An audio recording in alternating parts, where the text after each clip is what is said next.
Salam sang debaters. Berani bertanya, berani ditanya. Jangan kerja kau hanya bertanya terus. Kawan-kawan, saya hadir agak udah jam berapa ini ya? Tengah 9 ya.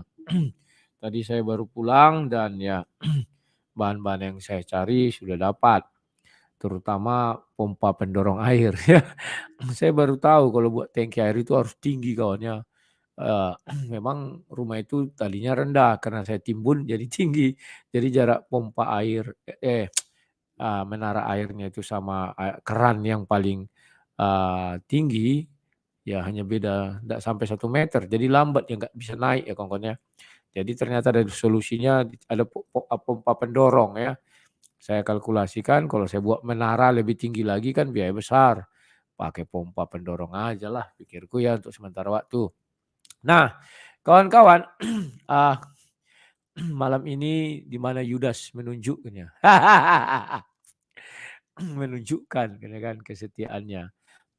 Pasti di antara kalian banyak yang nggak setuju, banyak yang akan protes. Sejak kapan pula Yudas menunjukkan kesetiaannya gitu kan. Ya, itu kan terserah kalian lah ya kawan-kawan ya. Saya nggak bisa memaksa. Kalian bisa mengambil hikmah dari semua ini ya. Dan ya pada dasarnya pada malam ini, saya mau bicara tentang itu ya. Terserah kalian setuju atau tidak setuju itu urusan lain, masalah lain ya, tidak masalah yang apalah. Dan kalau kalian bilang bagaimana seharusnya kita bersikap, ya itu juga sama seperti saya katakan tadi ya. Kalian bisa bersikap sebagaimana, layaknya orang beriman sajalah. Kalau saya bilang saya begini-begini, nanti saya dibilang mengatur-atur ya, menyetel-nyetel. Saya nggak mau nyetel-nyetel iman kalian. Biarlah kalian sendiri yang menyatakan iman kalian. Kok jadi gelap ya? Ah, akhir-akhir ini apa ini ya? Cahaya nih. Oh, ini. Kurangi dulu. Oke.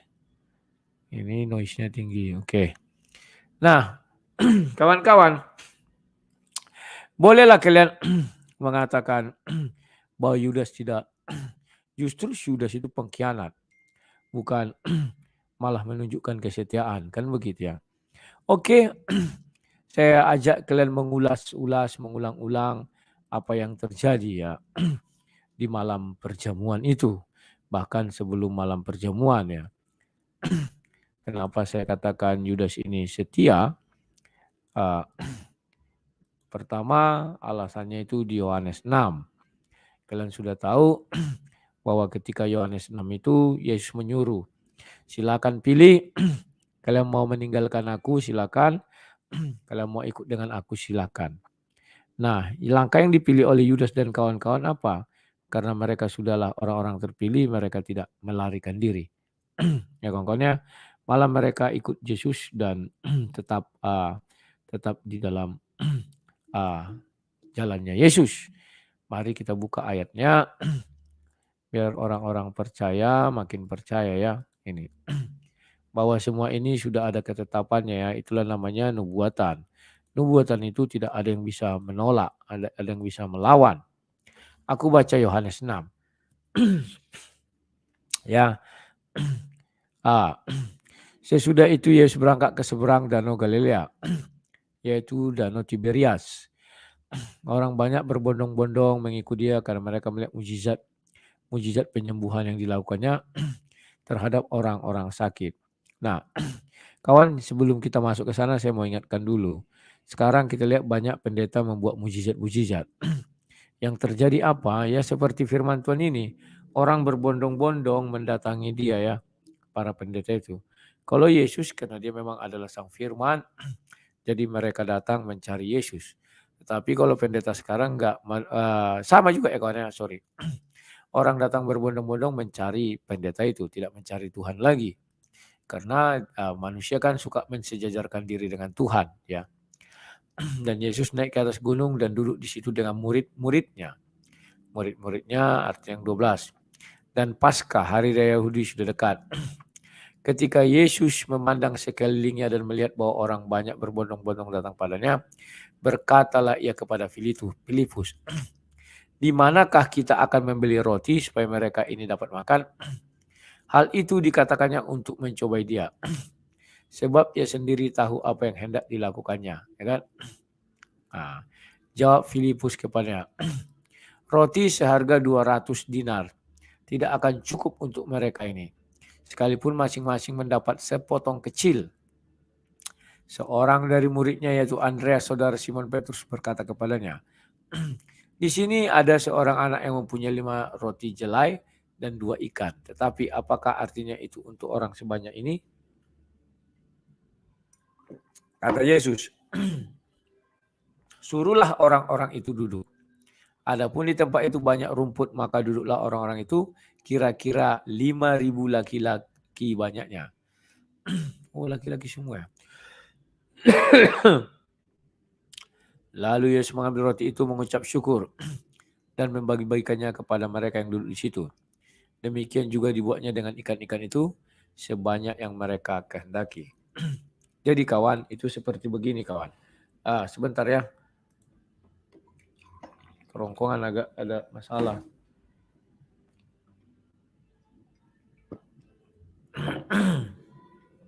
Seperti ini kawan. Misalnya lah, yang gampang aku gambarkan. Ini kacamataku satu nih. Ya, dibagi-bagi Yesus lah misalnya. Nah, dibagikan ini kacamata ini kan.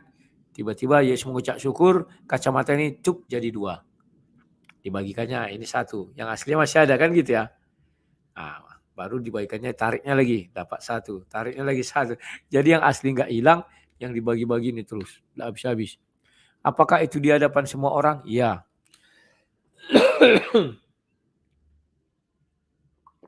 Apa lagi nih?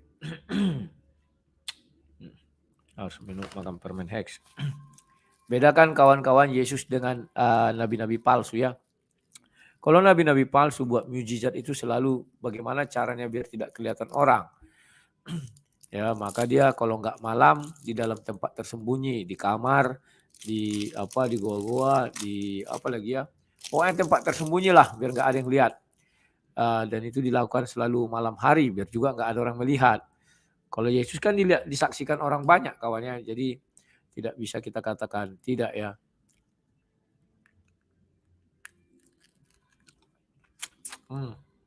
Tunggu kawannya, maklumlah kerongkongan tersangkut. Aku makan apa ini, ada permen pedas. Tapi sedikit aja, nggak berani aku banyak kawan, nanti kena gulanya. Kan pedas, manis. Nah, kawan-kawan sudah paham ya. Ini roti itu diambil Yesus. Langsung diucap syukur dan memecah-mecah dibagi-bagikannya. Nah, nggak habis-habis kawan. Nggak habis-habis, terus ada. Terus, paham ya? Dan apakah itu disaksikan orang? Iya. Karena tidak ada dikatakan situ, maka pergilah Yesus bersembunyi. Nggak ada. Kenapa tidak dikatakan di situ Yesus pergi bersembunyi? Karena dia adalah firman itu sendiri. Segala sesuatu dijadikan oleh dia. Jadi Yesus pun ingin menjadikan ini, dia berfirman. Mengucap syukur. Itu kan firman Yesus, ucapan Yesus. Maka jadilah roti-roti ini. Jadi. Oke. Sekarang kita lanjutkan kawan. Ya. Dan setelah mereka kenyang, ia berkata kepada murid-muridnya, kumpulkanlah potongan-potongan yang lebih supaya tidak ada yang terbuang. Mereka pun mengumpulkannya dan mengisi 12 bakul penuh dengan potongan dari kelima roti jala yang telah mereka makan. Kawan-kawan, kenapa kalimat ini selalu merujuk kepada 12 bakul penuh? Pertama, karena murid Yesus 12 orang. Maka mereka 12-12-nya itu mengumpulkan. Artinya tidak satu pun yang tidak bekerja. Artinya semua bekerja. Maka bisalah terkumpul potongan-potongan dari kelima roti jala itu ya. Jadi kawan-kawan, bahwa murid-murid Yesus itu kawan merupakan bagian-bagian yang terpotong lah gitu. Tetapi mereka itu mengumpulkan. Siapa yang dikumpulkan mereka? Kita inilah. Jadi itu yang mau digambarkan di sini, bahwa setelah Yesus nanti naik ke surga, 12 murid inilah mulanya pengabaran Injil. Dari 12 orang murid ini menyebar jadi banyak ya. Nah, yang banyak itu adalah orang-orang yang dikumpulkan, seperti roti itu dikumpulkan. Kita ini sebenarnya orang yang dikumpulkan. Dipanggil, dikumpulkan. Akhirnya kita penuh nanti 12 bakul. Kan begitu ya kawan-kawan ya. Itulah makna yang bisa kita lihat di sini. Bahwa asal muasal dari penyebaran Injil 12 murid. Ya. Dan kita adalah potongan-potongannya dari kelima roti jala yang telah dimakan orang. Nah itu ya. Potongan-potongan itu ya kita ini. Mereka kumpulkan, itulah menjadi menyebar. Jadi disuruh lagi, perintah, pergilah. Ketika orang-orang itu melihat mujizat yang telah diadakannya, mereka berkata, dia ini adalah benar-benar nabi yang akan datang ke dalam dunia. Uniknya mereka mengatakan akan datang, bukan nabi yang sudah datang. Paham ya? Karena Yesus tahu bahwa mereka hendak datang dan hendak membawa dia. Dengan paksa untuk menjadikan dia raja, ia menyingkir pula ke gunung seorang diri. Jadi perhatikan, Yesus ingin diajak masuk dalam politik, kira-kira begitu ya. Tapi Yesus menolak, ya kan? Jadi Yesus ini menjauhi diri dari politik. Nah, gitu ya. Bahwa Yesus ingin diangkat jadi raja, biar mereka punya raja, ada pemimpin, dan pemimpin ini melakukan perlawanan kepada waktu itu Kaisar Agustus. Itu keinginan mereka. Tetapi Yesus tidak mau. Karena perlawanan Yesus kawan bukan menghadapi Kaisar Agustus. Kaisar Agustus itu dibuatnya aja September udah mati. Tahu maksudnya kan? Kaisar Agustus dibuat Yesus September sudah mati, sudah berlalu. Tetapi lawan Yesus bukan Kaisar Agustus, yakni iblis yang tidak bisa mati. Kecil lah Kaisar Agustus. Lanjutkan lagi ayatnya. Dan ketika hari mulai malam, murid-murid Yesus pergi ke danau lalu naik ke perahu dan menyeberang ke Kapernaum. Ketika hari sudah gelap, Yesus belum juga datang mendapatkan mereka. Sedang laut bergelora karena angin kencang. Sesudah mereka mendayung kira-kira 2-3 mil jauhnya, mereka melihat Yesus berjalan di atas air. Mendekati perahu itu, maka ketakutanlah mereka. Nah kawan-kawan, perhatikan baik-baik. Bahwa Yesus tidak perlu dalam wujud roh untuk melakukan ini semua. Jadi kalau ada yang berkata bahwa Yesus mati dan dikuburkan, turun dalam kerajaan maut, dalam wujud roh, kalian keliru. Yesus untuk melakukan ini dalam wujud daging pun bisa. Dia berjalan di atas air, tidak tenggelam, tidak jatuh. Karena selama ini pasti kalian mengira roh lah yang berjalan. Kan demikiannya. Jadi kawan-kawan, ini sudah mulai ditunjukkan Yesus tanda-tanda. Bahwa tidak harus selalu roh ya. Jadi ketika Yesus disalib, mati dan dikuburkan, dia turun ke dalam kerajaan maut itu dalam wujud daging. Karena di dalam kubur itu dia tidak mati, tetapi dia masih hidup. Tetapi kita di luar kubur semua mengatakan Yesus mati. Itu sah. Nah, kita nggak tahu apa yang di dalam kubur. Zaman dulu tidak ada CCTV. Tetapi ia berkata kepada mereka, aku ini jangan takut. Ya, jadi terkadang kita ya begitulah. Mereka menaikkan dia ke dalam perahu dan seketika juga perahu itu sampai ke pantai yang mereka tujui. Pada keesokan harinya orang banyak yang masih tinggal di seberang melihat bahwa di situ tidak ada perahu selain daripada yang satu tadi dan bahwa Yesus tidak turut naik ke perahu itu bersama-sama dengan muridnya dan bahwa murid-muridnya saja yang berangkat, ya kan? Jadi mereka heran, ya kan? Tadi kita lihat murid-murid yang berangkat. Sekarang kok tiba-tiba sudah ada Yesus gitu. Kapan Yesus ini sampai ke sana? Misalnya begitu kawan-kawan ya. Jadi mereka tidak tahu keadaan itu. Di mana Yesus, mereka lihat murid-murid yang berjalan. Tiba-tiba Yesus sudah bersama-sama dengan muridnya.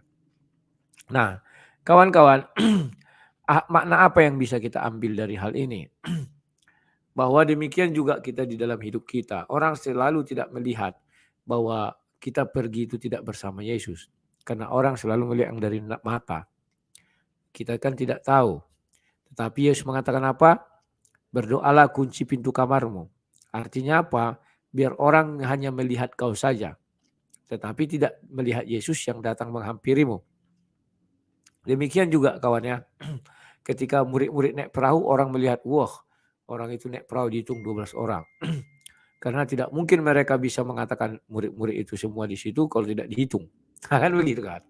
Sama dengan kehidupan kita sekarang, orang banyak menghitung-hitung. Wah, si Polan ini pagi hari berangkat naik sepeda motor. Naik sepeda motor tiap hari, tiba-tiba wah, sebulan kemudian dia dapat bawa mobil. Dari mana mobilnya ini, kan gitu. Orang itu heran. Mereka tidak tahu penyertaan Yesus ada di situ. Memang Yesus datang kemudian menghampiri kita. Inilah indahnya Yesus ya, kayak kata si Jo kemarin, Tuhan yang mau menghampiri murid-muridnya atau umatnya hanya Yesus. Nyamuk lagi, aduh, aku semprot nanti nih. Di bawah aja aku semprot. Jengkel nyamuk ini. Ada apa itu alatnya itu? Oke. Tetapi sementara itu beberapa perahu lain datang dari Tiberias dekat ke tempat mereka makan roti. Sesudah Tuhan mengucap syukur di atasnya. Ketika orang banyak melihat bahwa Yesus tidak ada di situ dan murid-muridnya juga tidak, mereka naik ke perahu itu lalu berangkat ke Kapernaum untuk mencari Yesus. Jadi mereka berusaha mencari Yesus kan. Ketika orang banyak menemui Yesus di pasang laut, mereka berkata kepadanya, Rabi, bila mana engkau tiba di sini? Jawab Yesus kepada mereka, aku berkata kepadamu, sesungguhnya kamu mencari aku bukan karena kamu telah melihat tanda-tanda. Ingat ya, Yesus sudah mengatakan ada sebuah tanda-tanda. Melainkan karena kamu telah makan roti itu dan kamu kenyang. Inilah sering kehidupan kita, kawan. Kita pergi gereja bukan mencari Yesus. Tetapi ketika kita pergi gereja, kita diberikan khotbah-khotbah kemakmuran, dan ketika kita makmur kita ceritakan kepada orang. Maka orang-orang lain akan mengikuti langkah kita. Ke gereja bukan tujuannya mencari Tuhan, tetapi mencari berkat. Ya, makan roti dan kenyang. Harusnya mencari Tuhan lebih dahulu, baru semua akan ditambahkan. Bekerjalah, bukan untuk makan yang akan dapat binasa, melainkan untuk makan yang bertahan sampai kepada hidup yang kekal, yang akan diberikan anak manusia kepadamu. Sebab dialah yang disahkan oleh Bapa Allah dengan materainya. Lalu kata mereka kepadanya, apakah yang harus kami perbuat supaya kami mengerjakan pekerjaan-pekerjaan yang dihendaki Allah? Jawab Yesus kepada mereka, inilah pekerjaan yang dikehendaki Allah, yaitu hendaklah kamu percaya kepada Dia yang telah diutus Allah. Maka kata mereka kepadanya, tanda apakah yang engkau perbuat supaya dapat kami melihat dan percaya kepadamu? Pekerjaan apakah yang engkau lakukan? Nenek moyang kami telah makan manna di padang gurun. Seperti ada tertulis, mereka diberinya makan roti dari sorga. Ingat ya, manna itu roti dari sorga, kawan. Kata Yesus apa? Maka kata Yesus kepada mereka, aku berkata kepada sesungguhnya, bukan Musa yang memberikan kamu roti dari sorga, melainkan Bapakku yang memberikan kamu roti yang benar dari sorga. Jadi demikian juga kehidupan kita, kawan. Ketika kita diberkati Tuhan, kita kaya melintir. Kan gitu kan ya. Itu diberikan Bapa di sorga kepada kita. Ya, kaya melintir, banyak harta, segala macam. Itulah namanya makanan. Ya. Nah, ya. Sesudah itu apa yang terjadi, dan apakah itu dari sorga? Ya, dari sorga. Di perjanjian lama dikatakan Tuhan jual yang memberi kekayaan, ya. Makanya umur panjang katanya kan di tangan kiri, no? Atau apa itulah, nanti cari ayatnya. Ya. Tuhan yang memberikan itu, kawan. Karena roti yang dari Allah ialah roti yang turun dari sorga dan yang memberi hidup kepada dunia. Jadi kau mau kaya itu dari sorga juga ya. Jangan ada yang bilang, wah itu dari sini-sini. Tetapi ada tetapinya, kawan. Apa itu? Nah, lanjutkan. Maka kata mereka kepada Tuhan, berikanlah kami roti itu senantiasa. Kata Yesus kepada mereka, akulah roti hidup. Barang siapa datang kepadaku, ia tidak akan lapar lagi. Dan barang siapa percaya kepadaku, ia tidak akan haus lagi. Tetapi aku telah berkata kepada sesungguhnya kamu telah melihat aku, kamu tidak percaya. Ya, lihat. Di sini ada ungkapan orang-orang itu melihat Yesus dan mereka tidak percaya. Semua yang berikan Bapa kepadaku akan datang kepadaku. Dan barang siapa datang kepadaku, ia tidak akan kubuang. Sebab aku telah turun, ingat ya, semua yang diberikan Bapa kepadaku, ini termasuk 12 muridnya, itu berikan Bapa kepada Yesus, akan datang kepadaku. Dan barang siapa datang kepadaku, ia tidak akan kubuang. Jadi 12 murid itu sudah datang kepada Yesus dan Yesus tidak akan pernah membuangnya. Ya, sebab aku telah turun dari surga bukan untuk melakukan kehendakku. Pahami kalianlah, Yesus turun dari surga bukan untuk melakukan kehendak Yesus, tetapi melakukan kehendak Dia yang telah mengutus aku. Melakukan kehendak Bapa di surga. Jadi semua rentetan peristiwa yang terjadi kepada si Yesus itu adalah kehendak Bapa di surga. Paham ya? Itu disuruh Yesus turun ke bumi, itu kehendak Bapa di surga. Paham ya? Dan Dia yang mengutus itu Yesus ke bumi, maka seluruh rentetan peristiwa itu adalah kehendak Bapa di surga. Itulah sebabnya Yesus berkata, Bapa ampunilah mereka, sebab mereka tidak tahu apa yang mereka perbuat. Memang tidak ada yang tahu. Karena ini adalah kehendak Bapa di surga. Dan inilah kehendak Dia telah mengutus aku, yaitu supaya dari semua yang telah diberikannya kepadaku, jangan ada yang hilang, tetapi supaya aku bangkitkan pada akhir zaman. Jadi semua yang diutus itu jangan ada yang hilang, supaya dibangkitkan Yesus pada akhir zaman.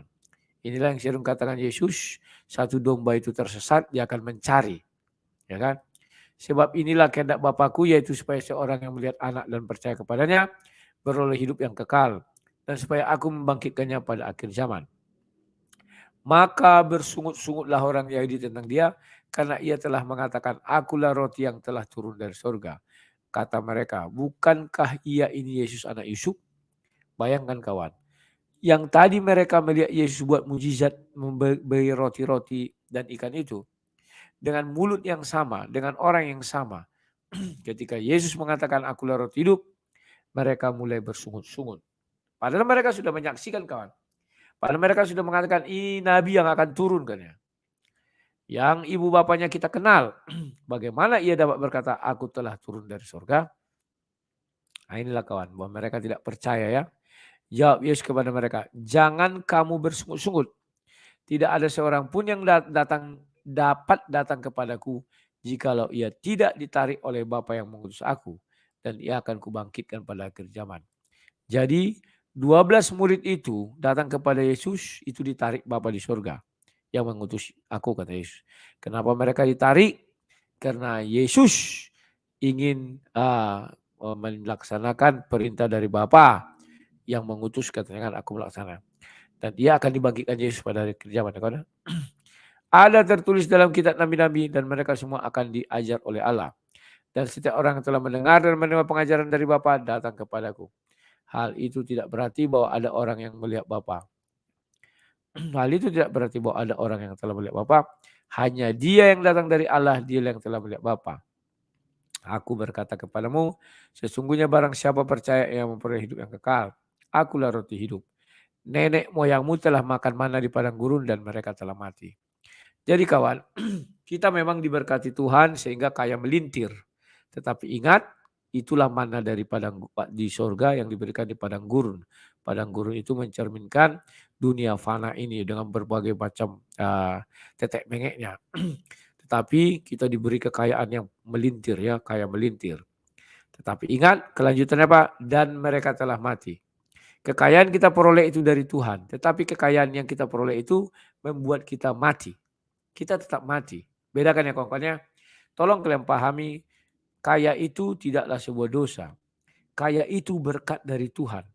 Jadi kalau ada orang Kristen kaya, itu berkat dari Tuhan. Tetapi ingat, seperti yang kubilang kemarin waktu diskusi.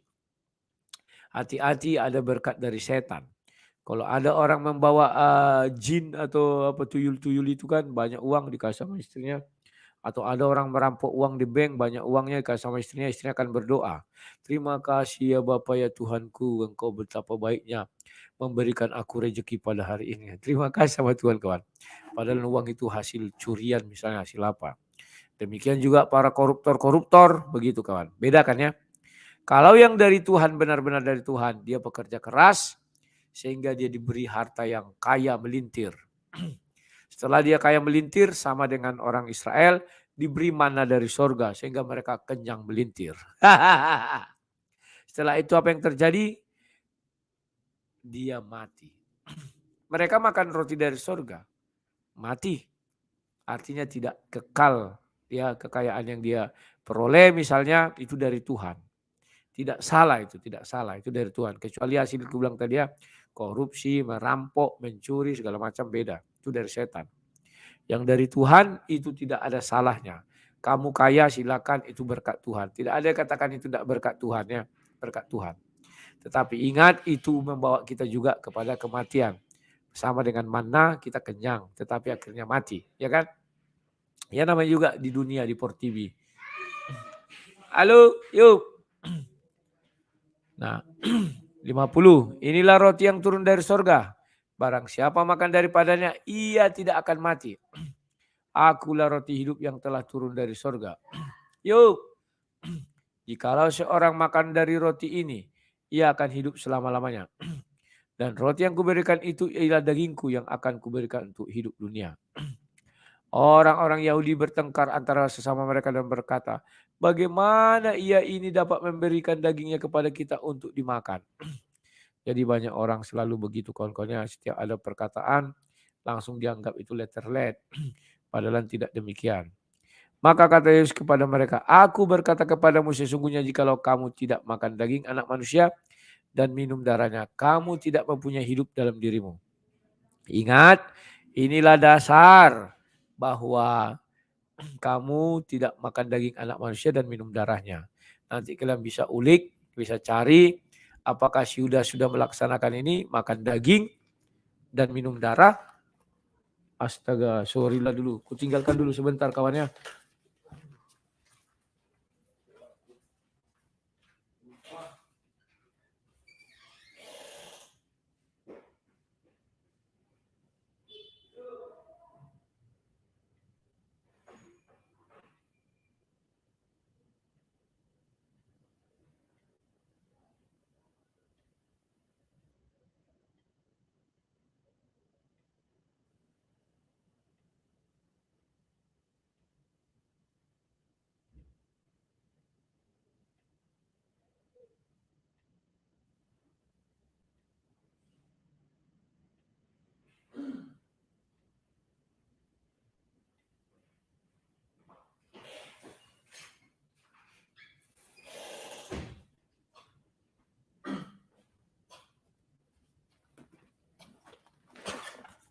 Sorry kawan-kawan.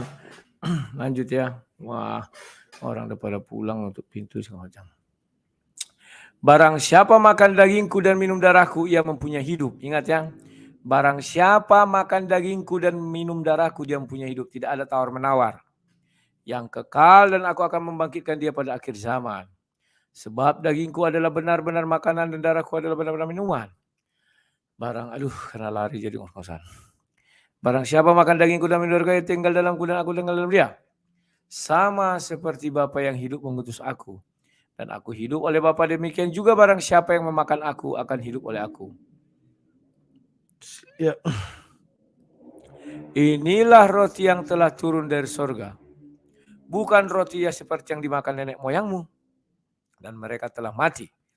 Barang siapa makan roti ini, ia akan hidup selama-lamanya. Semua ini dikatakan Yesus di Kapernaum ketika ia mengajar di rumah di bait ibadat.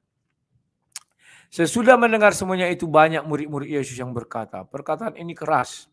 Siapakah yang sanggup mendengarnya? Jadi kawan-kawan, dalam hidup kita sering gitu kawan. Kita mendengar misalnya firman Tuhan itu keras, kita akan berkata, misalnya duduk kita di bangku belakang. Kurang ajar orang ini. Kan? Aku aja yang disinggung-singgung. Kan?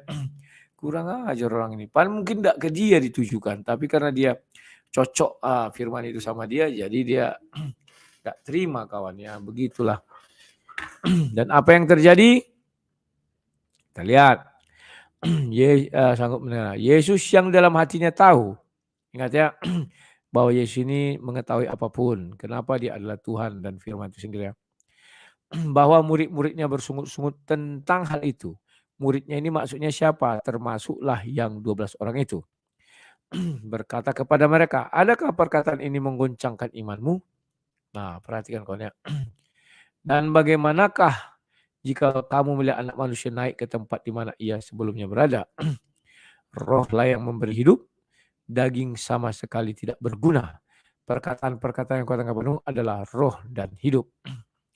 Tetapi di antaramu ada yang tidak percaya, sebab Yesus tahu dari semula siapa yang tidak percaya dan siapa yang akan menyerahkan dia. Jadi kawan-kawan, di sini kalian jangan keliru. Yesus tahu sejak semula siapa yang tidak percaya dan siapa yang akan menyerahkan dia. Ya. Siapa yang tidak percaya? Kalian lihat ini. Adakah perkataan itu menggoncang imanmu?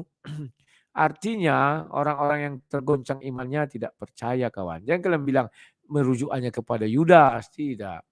Kalau saya misalnya Kristen, tiba-tiba iman saya tergoncang, apakah saya masih bisa dikatakan percaya sama Yesus? Tidak. Kenapa? Akan membawa saya kepada kemurtatan. Apakah benar demikian? Kita lihat selanjutnya. Ini ya. Lalu ia berkata, sebab itu telah kukatakan kepadamu, tidak seorang pun dapat datang kepadaku kalau Bapa tidak mengaruniakannya kepadaku. Mengaruniakannya kepadanya. Mulai dari waktu itu banyak murid-muridnya mengundurkan diri dan tidak lagi mengukip dia. Contoh mengundurkan diri bagaimana, kawan? Kalau zaman sekarang, kalau dulu kan tidak ada agama lain, tidak ada pilihan. Kalau zaman sekarang kan banyak pilihan. Jadi kalau dimarahi di gereja, dia mengundurkan diri pindah gereja lain. Ada itu, kawan. Atau kalau dia ibaratnya sudah imannya goncang, dia pindah meninggalkan Yesus.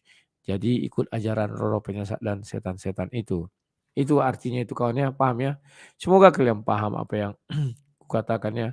Memang kalau mengenai Yudas ini orang kurang tertarik, kawan. Maklumlah karena ini ada apanya. Maka kata Yesus kepada 12 murid, apakah kamu tidak pergi juga? Nah, ini kawan, ditawari Yesus.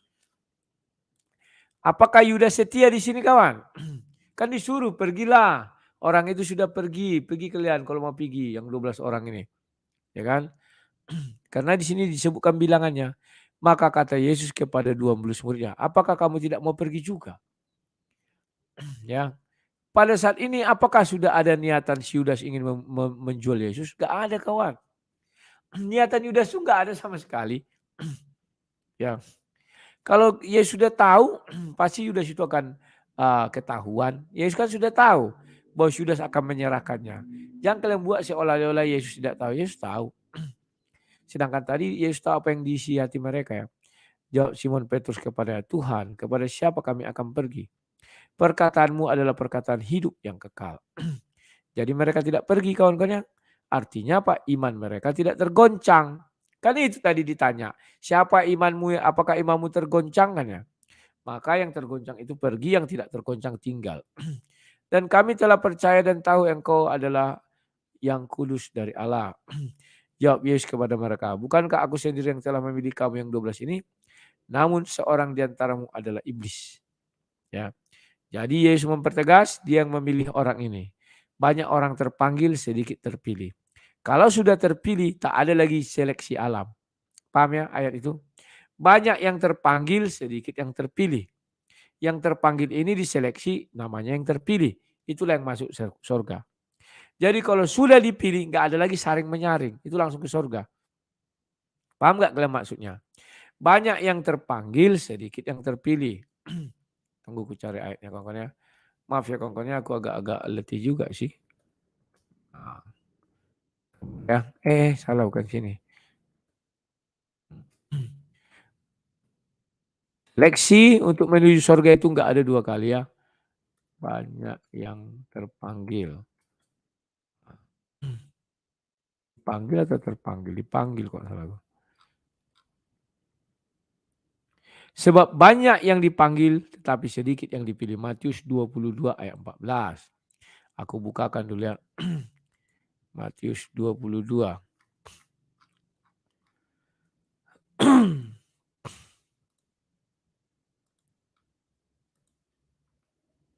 Ayat 14. Sebab banyak yang dipanggil tetapi sedikit yang dipilih. Jadi kawan-kawan, jangan kalian tambahi lagi seleksi untuk menuju surga. Seleksi menuju surga itu hanya ada 2 tahapan. Pertama dipanggil.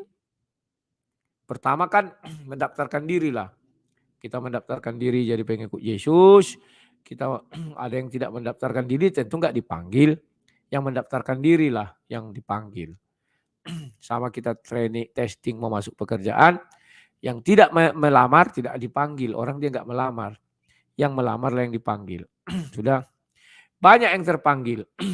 Pada hari akhir misalnya orang Kristen 1 miliar atau 4 miliar. Dipanggil semua. Jajaran 4 miliar. Jajar. Lalu seleksi kedua Pak, dipilih. Pertama mendaftar ya. Mendaftar itu kita menjadi Kristen. Sesudah itu dipanggillah semua. Yang mendaftar ini. Sudah. Setelah itu dipilih. Setelah dipilih. Ya yang berdosa ke neraka. Yang dipilih masuk surga ya. Yang enggak dipilih masuk ke neraka. Yang dipilih masuk surga. Paham ya?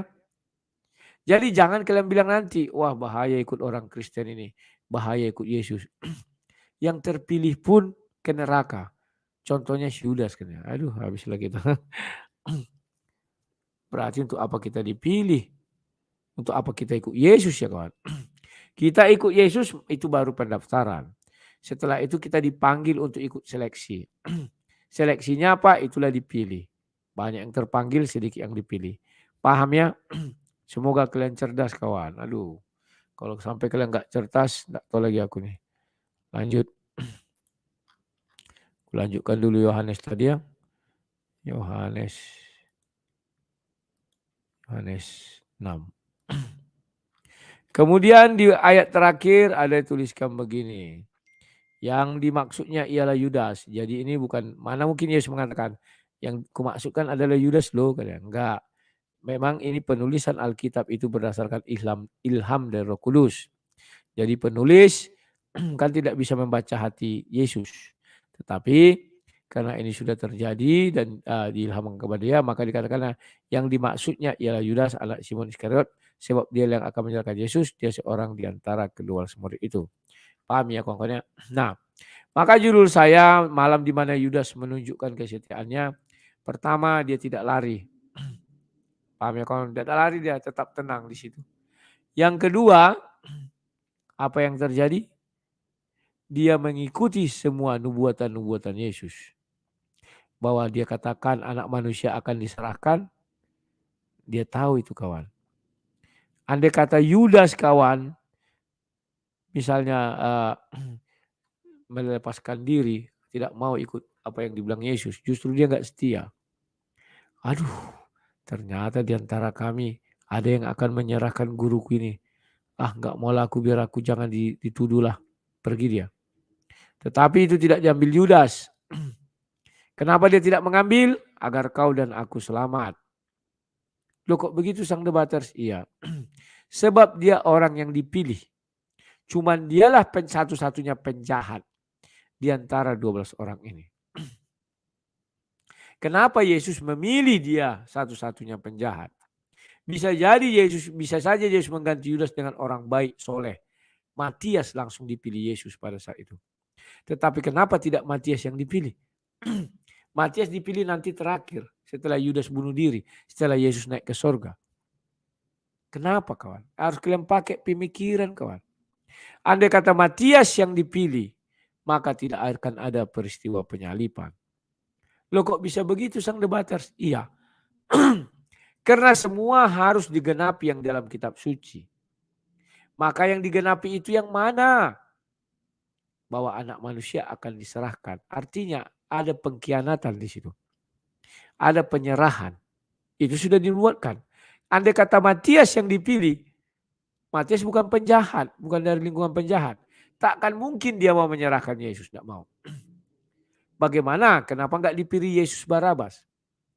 Yesus Barabas sengaja tidak dipilih oleh Yesus. Kenapa?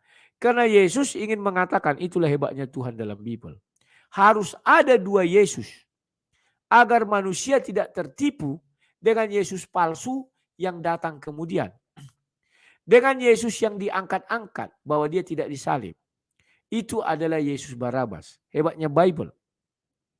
Hebatnya Bible, zaman itu sudah diprediksi akan ada Yesus lain yang juga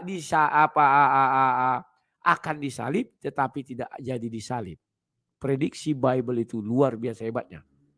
Maka dibuatlah Yesus Barabas. Itulah Yesus yang tidak disalib. Si penjahat jahanam yang terkenal pada masanya. Hebatnya Bible di situ. Hebatnya lagi kawan, Galatia 1 ayat 8 menjelaskan setelah Yesus naik ke surga, agar tidak ada penyesatan oleh Yesus yang datang palsu, KW, Yesus yang tidak disalib. Maka di situ dikatakan, apabila ada orang yang menyampaikan Injil yang berbeda dengan yang kami sampaikan, maka terkutuklah dia, sekalipun itu nabi, sekalipun itu malaikat. Luar biasa Bible itu kawan. Bukan Yesus Barabas ini yang dijadikan penjahat menyerahkan, tidak. Tapi Yesus Barabas menjadi perbandingan. Inilah Yesus yang tidak disalib, namanya si Jahanam, Yesus Barabas. Yang kemudian hari diangkat menjadi nabi.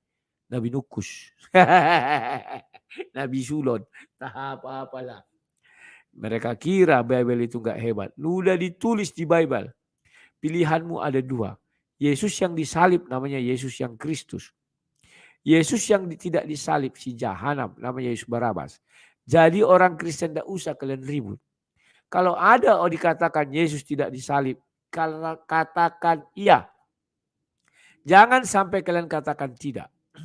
Karena memang benar di dalam Alkitab ada Yesus yang tidak disalib, namanya Yesus Barabas atau si Jahanam. Pahami kalian itu kawan. Slow, gak perlu marah. Wah Yesus kalian gak disalib. Dari mana kau tahu? Iya, ada tertulis di kitab kami katanya. Ya, di kitab kami juga ada kok Yesus memang tidak disalib. Wah, berarti sama dong kitab kita. Iya, sama. Cuman yang di kitab kami namanya Yesus Barabas, penjahat atau Jahanam. Gak tahu aku bagaimana ceritanya Jahanam ini bisa jadi nabi di tempat kedian. Itu saya bilang selesai. Oh, saya bicara Bible ya, tidak bicara yang lain. Dan baru bukalah Galatia 1 ayat 8. Apabila ada Injil yang berbeda dengan Injil yang kami sampaikan, sekalipun itu malaikat atau apapun itu namanya, terkutuklah dia. Nah, paham ya? Hebatnya Bible itu. Luar biasa. Nah, sekarang kenapa harus dipilih satu orang penjahat? Nah ini kawan. Sudah ingat ya, menyerahkan dia. Kalau orang-orang baik, kawan tidak akan mungkin menyerahkan Yesus. Itulah hebatnya Bible. Kalau orang-orang yang soleh, katakanlah seperti Henok dan Elia, tak akan mungkin menyerahkan Yesus. Bahkan orang seperti Matias tak akan mungkin menyerahkan Yesus. Ya. Tapi yang dipilih adalah siapa? Nah, inilah dia Matius 10. Yang dipilih adalah si Yudas. Yesus memanggil kedua muridnya dan memberi kuasa kepada mereka untuk mengusir roh jahat. Apakah ini termasuk Yudas? Ya. Dan untuk menyelamatkan segala penyakit dan segala kelemahan. Inilah nama ke-12 rasul itu. Pertama Simon yang disebut Petrus dan Andreas saudaranya. Yakobus anak Zebedeus dan Yohanes saudaranya. Filipus dan Bartolomeus. Thomas dan Matius pemungut cukai. Yakobus anak Alfeus dan Tadeus. Simon orang Zelot dan Yudas Iskariot yang mengkhianati dia. Jadi kawan-kawan, kalau kalian mengutip Yohanes 6 ayat 71 bahwa yang dimaksud adalah Yudas, maka kalian pun itu kalau kalian aku itu bukan tulisan orang yang diilhami Yesus atau ilham Roh Kudus, maka kalian pun tidak boleh standar ganda. Di sini pun ketika Yudas diangkat sudah ditetapkan menjadi pengkhianat. Paham ya? Dan ini diucapkan. Kalau saya seperti Yudas, saya lari. Dipilih aku menjadi murid Yesus, jadi pengkhianat pula aku. Ngapain katanya? Ingat, jangan standar ganda ya. Jadi ini pun menurut saya diilhami Roh Kudus karena sudah terjadi, maka dituliskan seperti ini. Sama juga yang tadi dituliskan seperti itu karena sudah terjadi. Andai kata kitab ini ditulis sebelum kejadian, maka kalimat ini tentu tidak ada. Yang mengkhianati dia ini tidak ada. Dan apabila kalimat ini ada, maka betullah Yudas Iskariot memang sudah ditetapkan jadi pengkhianat. Malangnya nasibnya. Ya, ke-12 murid itu diutus oleh Yesus dan berpesan kepada mereka, janganlah kamu menyimpang ke jalan bangsa lain atau masuk ke dalam kota Samaria. Melainkan pergilah kepada domba-domba yang hilang dari umat Israel. Pergilah dan beritakanlah kerajaan surga sudah dekat. Sembuhkanlah orang sakit, bagi orang mati, tahirkan orang kusta, ini semuanya. Jadi ini semua ada di dalam diri Yudas. tidak ada satu ayat pun mengatakan ini tidak ada di dalam Yudas. Jadi itulah kisah Yudas. Sampai malam itu pun dia kemasukan setan di tenggelam.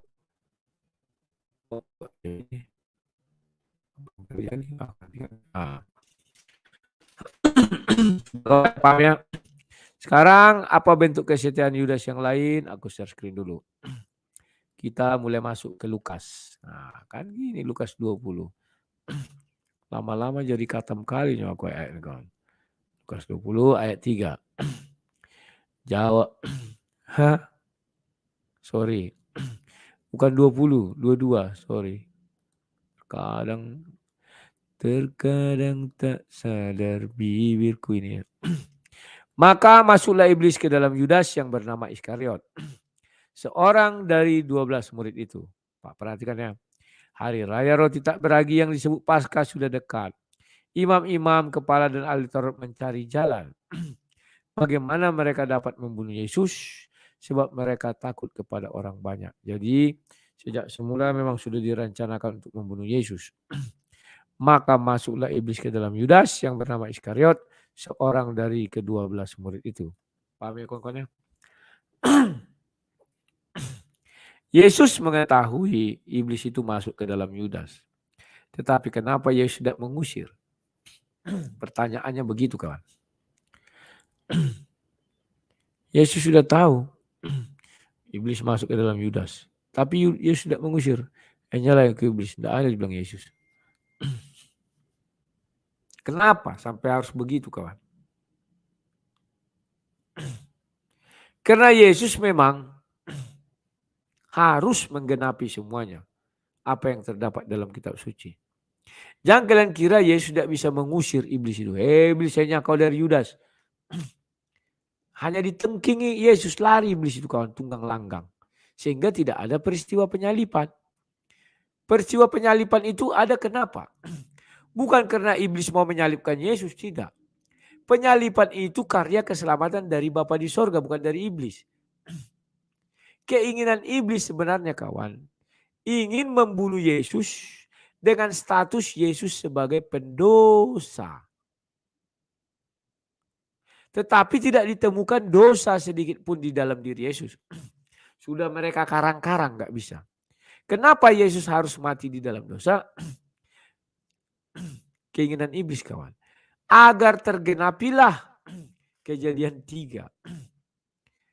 Ayat 14. Makanan si iblis adalah si debutana. Atau agar tergenapilah upah dosa adalah maut.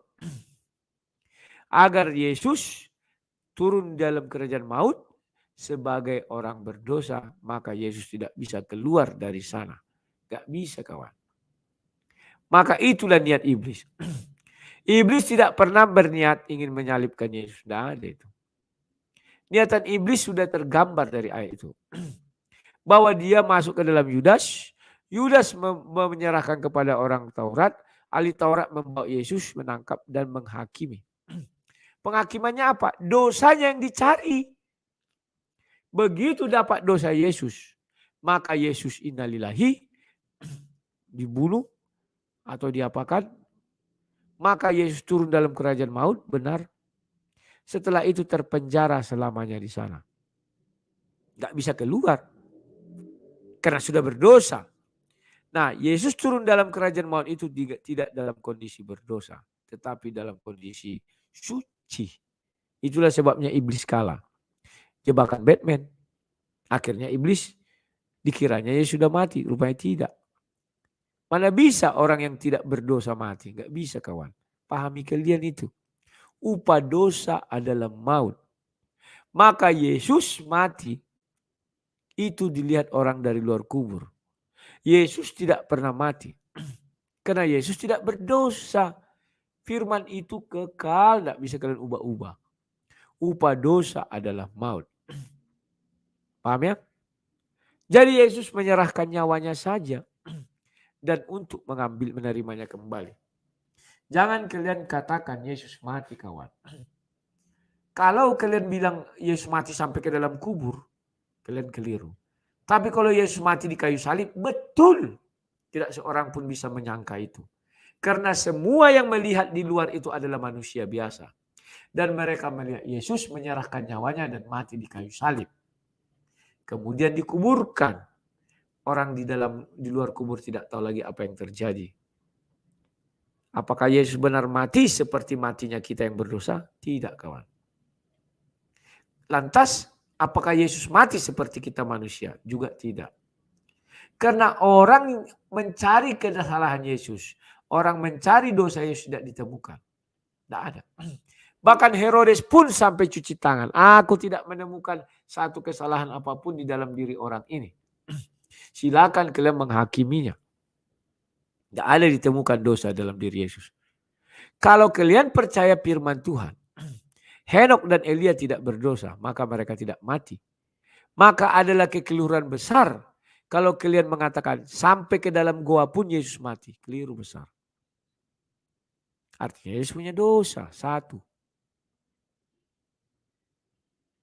Dia tidak berdosa, ada kata Herodes. Dan kata orang banyak. Tidak ditemukan kesalahannya. Lantas kenapa orang berdosa bisa mati? Orang yang tidak berdosa bisa mati? Sorry. Dari mana hukumnya itu? Orang yang tidak berdosa bisa mati. Isi kepala kau kotoran. Firman Tuhan itu kekal. Orang yang tidak berdosa, Henok dan Elia tidak mati. Dibawa langsung ke sorga. Demikian Yesus. Kita akui tidak berdosa. Terus ujuk-ujuk kok kalian akui mati. 2022 tahun rahasia ini kawan. Malam ini dibuka sang debater. Meskipun matanya sudah 5 watt. Inilah bentuk kesetiaanku kepada firman Tuhan. Inilah bentuk pengorbananku kepada kalian. Meskipun aku sudah ngantuk, aku paksakan mataku tetap terbuka. Karena harus kusampaikan. Karena malam ini malam yang tepat. Jadi kawan-kawan, pahamilah.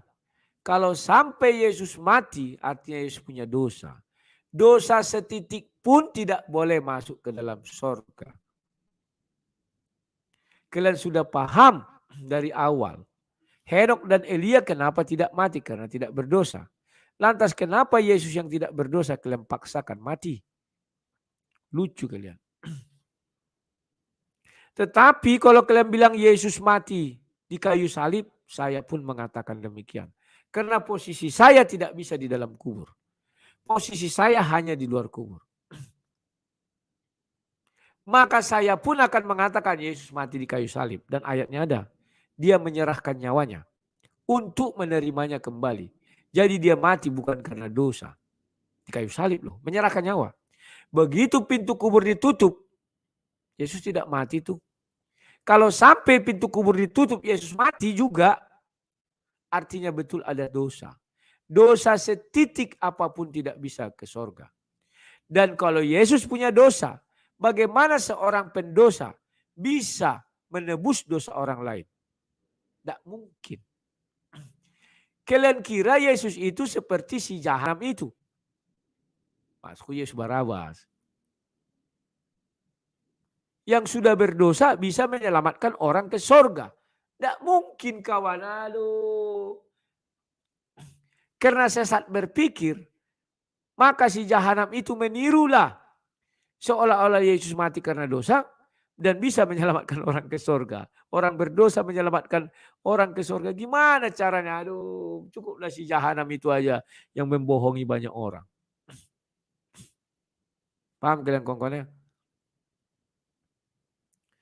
Ajaran Kristen mengatakan, kalau ada kematian, sampai turun kau ke dalam kerajaan maut akibat kematian itu karena dosa.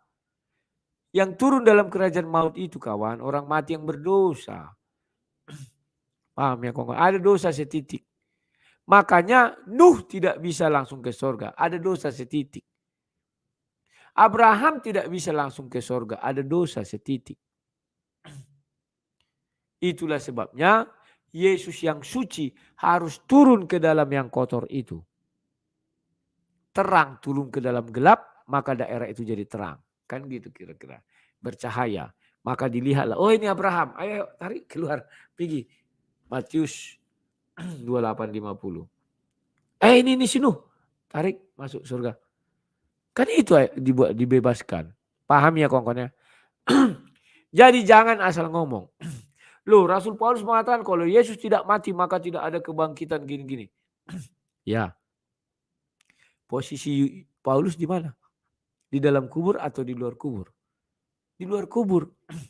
Semua kita ini adalah orang-orang di luar kubur. Termasuk Paulus dan saya. Bahkan anak cucu saya nanti adalah orang di luar kubur. Tidak bisa kita memposisikan diri dalam kubur. Tetapi kita tahu rahasia itu dari mana? Yesus sendiri yang mengatakan bahwa nanti anak manusia 3 hari 3 malam di dalam perut bumi sama seperti Yunus 3 hari 3 malam di dalam perut ikan. Kita tahu hanya berpedoman pada itu. Yang lain tidak ada.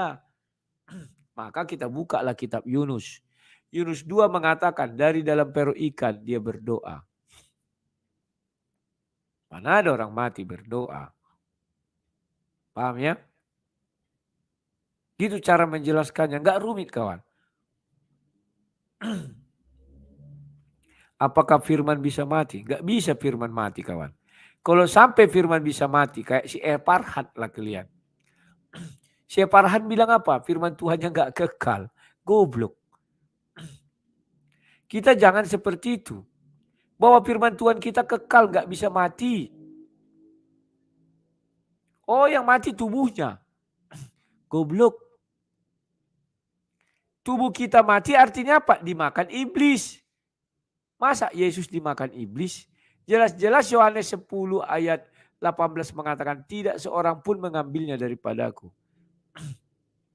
Wah kedagingan Yesus yang mati. Goblok. Kalau daging Yesus mati maka rohnya turun kemana? Semua yang mati daging rohnya turun ke dalam kerajaan maut. Apakah bisa keluar dari sana? Enggak bisa. Karena yang turun ke dalam kerajaan maut adalah pendosa. Dosanya 1 biji saja. Enggak bisa keluar dari alam maut itu. Contoh barang siapa? Nuh. Kubuka sama kalian. Betapa hebatnya Nuh ini. Jangan main-main kalian. Nuh ini sekelas Henok. 6 ya. 6. Bentar ya. Nah ini. Inilah riwayat Nuh. Nuh adalah seorang yang benar. Ingat yang benar. Benar salah urusan pengadilan. Artinya Nuh sudah melalui pengadilan Tuhan. Bahwa dia adalah orang yang benar. Bukan orang yang salah. Dan tidak bercela. Ingat tidak ada celah si Nuh sedikit pun. Di antara orang-orang sezamannya. Dan Nuh hidup bergaul dengan Allah. Luar biasa. Apalagi yang kurang dari Nuh ini. Tetapi buktinya dia tidak masuk ke surga. Itulah hebatnya Bible. Ini diceritakan sebelum kejadian air bah. Maka Nuh mulai berdosa setelah kejadian air bah. Kita bisa saksikan dia mabuk, telanjang dan segala macam kelanjutannya. Dan dia mati. Artinya apa? Ada dosa meskipun setitik. Kalau kalian bilang Nuh seperti yang kejadian 6 ayat 9 itu. Nuh harusnya langsung ke surga. Seperti Henok.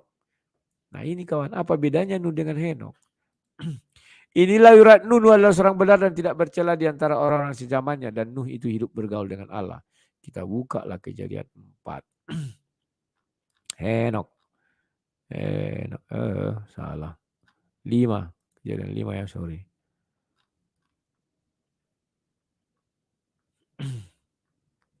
Ntar ya.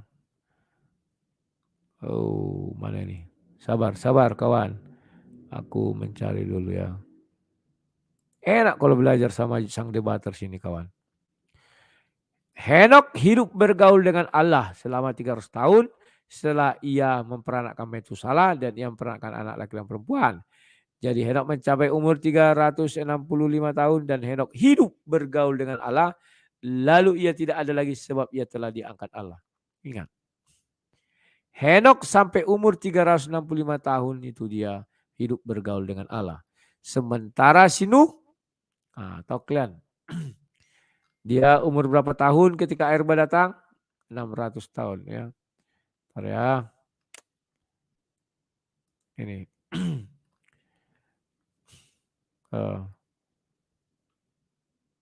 Ini. Nuh berumur 600 tahun ketika air bah itu datang. Jadi sampai umur 600 tahun. Nuh adalah hidup bergaul dengan Allah akrab. Tetapi dia tidak diangkat ke sorga, kawan. Henok hanya 300 tahun sekian. Dia diangkat ke sorga. Luar biasa. Haleluya. Jadi jangan kalian kira Nuh tidak berdosa. Sebelum air bah memang betul. Dia hidup bergaul dengan Allah. Karena hidup benar. Orang soleh. Ini segala macam. Tetapi begitu dia mati. Artinya ada dosa. Meskipun satu titik. Atau satu kali dia melakukan kesalahan. Dosa yang satu titik ini tidak bisa membawa dia ke sorga. Karena di sorga akan dicegat oleh malaikat. Dosa tidak bisa masuk ke sini, Bung. Si Adam saja dosanya nggak banyak. Hanya makan satu potong. Diusir. Apalagi lah kalian. Itulah sebabnya Yesus harus turun ke dalam kerajaan maut.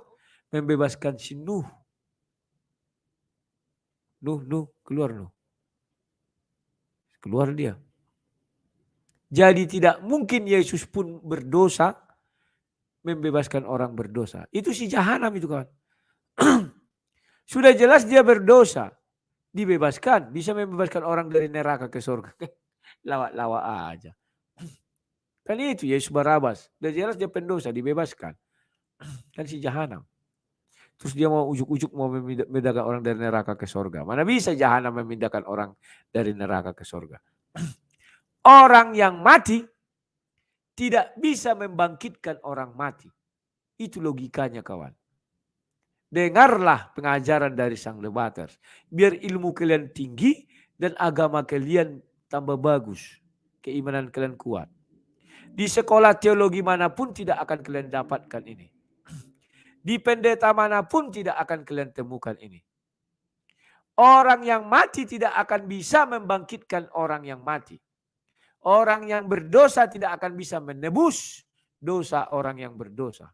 Kalau sampai kalian bilang bisa, berarti kalian bukan mengikut Yesus. Tetapi pengikut jahanam itu. Yang bisa menyelamatkan orang sesama pendosa. Orang mati bisa menjamin orang ke surga. Lucu-lucuan aja kalian. Yesus Barabas itu penjahat itu. Jahanam itu. Ayo jangan ada yang baperan loh. Kalau iman kalian mengatakan lain ya silakan. Aku enggak urus. Aku hanya ngurus Yesus Barabas. Yang cerdas. Angkat tangan. Tapi maaf ya, saya nggak ngasih link. Takutku kalian bicara sembarangan. Malu aku nanti ah. Paham ya? Kau pintar lah katanya apa ini? Tapi masalah Yudas, kau sudah offside. Ya biarin aja offside. Gak apa-apa ini untuk keilmuannya. Siapa namanya ini? Berapa ini? Tidak bisa aku baca lagi. Baking smart. Bikain man. Siapa nih? Ya, nabi palsu. Nabi palsu. Kalau nabi-nabi palsu, kawan, dia sudah mati. Dia bilang dia mau membangkitkan orang mati pula. Dia sudah berdosa. Baru dia bisa memindahkan orang dari berdosa ke surga. Aneh-aneh aja. Jadi jangan seperti itu ya kawan-kawannya. Ilmu Kristen tidak begitu, kawan. Seorang pendosa tidak bisa menyelamatkan pendosa lain ke surga. Orang sama-sama punya dosa. Seorang yang mati tidak bisa membangkitkan orang mati. Aduh. Mana bisa orang mati membangkitkan orang mati? Mana bisa orang mati menyelamatkan orang mati? Aduh.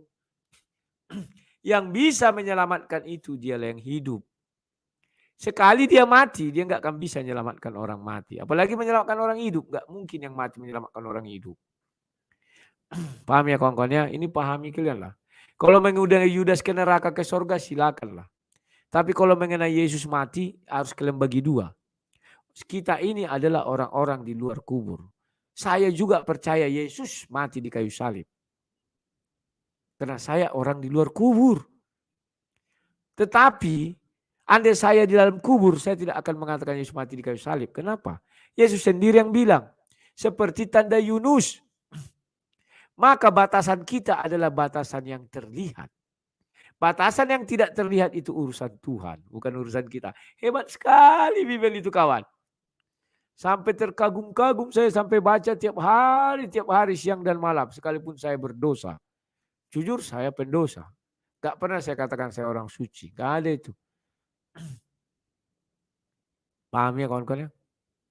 Luar biasa Bible itu kawan. Luar biasa. Terserah kalian mau bilang Yudas masuk neraka, masuk surga. Gak urusanku. Itu urusan Tuhan nantinya. Tapi hanya untuk tataran keilmuan. Tetapi kematian Yesus rubah 2022 tahun otak kalian diisi dengan apa? Seluruh orang 2022 tahun ini tidak berani menyatakan ini. Bahwa kita semua manusia adalah orang-orang di luar kubur. Kita bukan orang di dalam kubur. Sehingga kita tidak tahu apapun di situ. Yang tahu adalah malaikat dan Yesus sendiri. Karena ada malaikat waktu itu kan. Dilihat Maria. Karena kita adalah orang-orang di luar kubur adalah orang-orang yang terbatas. Yang hanya bisa menyaksikan apa yang terlihat. Maka kita melihat Yesus mati di kayu salib. Yesus menyerahkan nyawanya untuk menerimanya kembali. Anda dan saya adalah orang-orang di luar kubur. Jadi jangan pernah kalian memposisikan itu ya kawan. Tetapi bagaimana kita ketahui bahwa Yesus tidak mati? Yesus sendiri yang bilang seperti Yunus di dalam perut ikan. Yesus adalah orang yang di dalam kubur.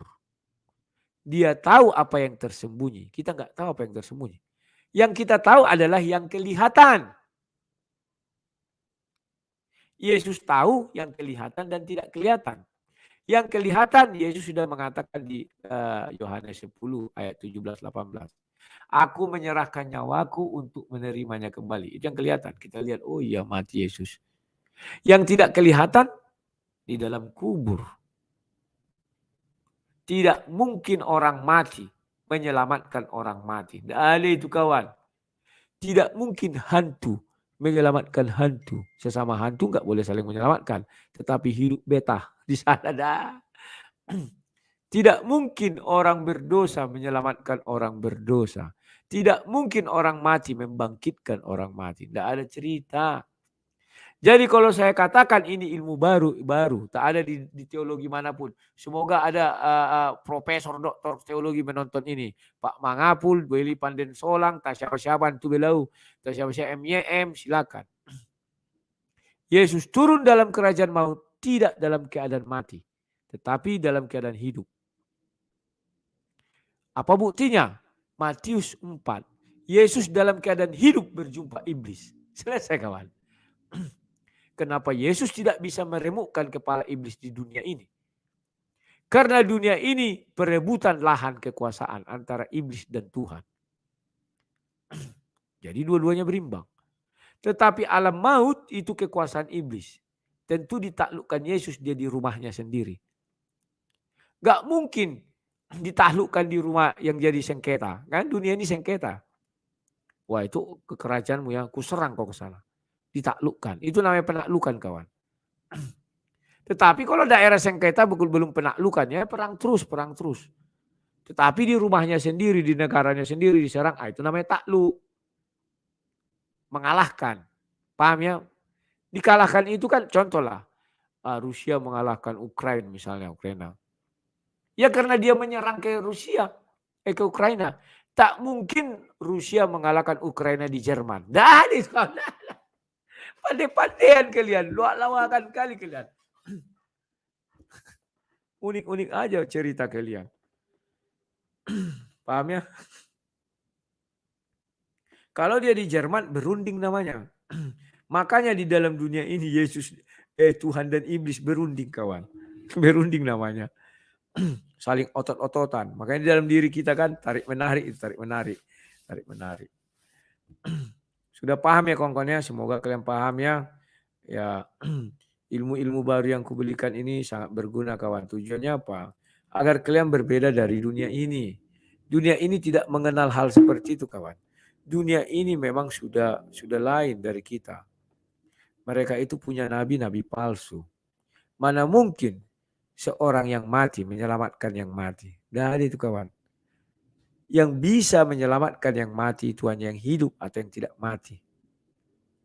Yang bisa membangkitkan orang mati hanya yang tidak mati. Yang bisa menyelamatkan orang ke surga hanya yang tidak mati. Yang berdosa tidak bisa menyelamatkan orang ke surga. Kalau ada yang orang dari surga itu dari Allah. Gak bisa kawan pendosa menyelamatkan orang berdosa. Aduh, sudahlah. Paham ya? Nah, karena kalian sudah paham dan kewajibanku sudah kujalankan, ya aku berterima kasih kepada Yesus bahwa dalam kondisi ngantuk berat ini aku masih bisa menyampaikan ini. Maaf ya kawan, saya agak malam ya, biasanya ibu-ibu banyak yang menyaksikan kalau saya tampil lebih awal. Semoga mereka menonton ini ulangan dan semoga mereka tercerahkan ya, bagi yang lain juga tercerahkan. Saya ucapkan dulu sekian dan terima kasih karena saya sudah tidak mampu lagi. Mata sudah 5 watt, nanti kepala pusing-pusing, pening-pening biasanya. Sekian dan terima kasih, sampai jumpa. Salam sang debater.